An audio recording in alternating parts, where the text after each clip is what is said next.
بسم اللہ الرحمن الرحیم۔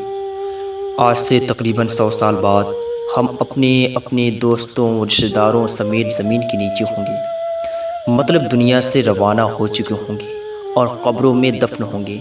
لوگ ہماری تمام جائیدادوں پر قبضہ کر چکے ہوں گے اور وہ ٹھاٹھ سے ہمارے گھروں میں رہیں گی اور ہماری تمام جائیداد لوگوں کو ملکیت ہوگی۔ انہیں ہماری کچھ یاد بھی نہیں رہے گی اور نہ وہ ہمیں جانتے ہوں گے، کیونکہ ابھی ہم میں سے ہی کون کون اپنے دادا پردادا کے بارے میں سوچتا ہے۔ ان قریب ہم اپنی نسلوں کی یاد میں ایک تاریخ کا حصہ بن جائیں گے۔ لوگ ہمارے نام اور شکلیں بھول جائیں گے۔ 100 سال میں کئی اندھیرے اور ٹھہراؤ آئیں گے۔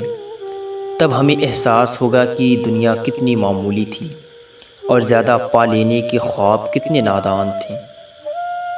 اگر ہم اپنی ساری زندگی نیکیاں سمیٹتے اور نیکیاں کرتے ہوئے گزاریں تو وہ موقع آج ہمارے پاس ہے، جب تک ہم باقی ہیں۔ ابھی زندگی باقی ہے، زندہ ہو تو زندہ دلی سے جئیں۔ رائے دیں تو سوچ سمجھ کر بہترین دیں۔ نا انصافی کسی کے بھی ساتھ ہو تو اس کی مخالفت کریں۔ محبت بانٹیں، نفرت حسد کے سوداگار نہ بنیں۔ غور کریں اور خود کو بدلیں۔ صرف دنیا کمانے کے لیے خود کو ہلاکت میں ڈالنا کوئی عقل کا کام نہیں۔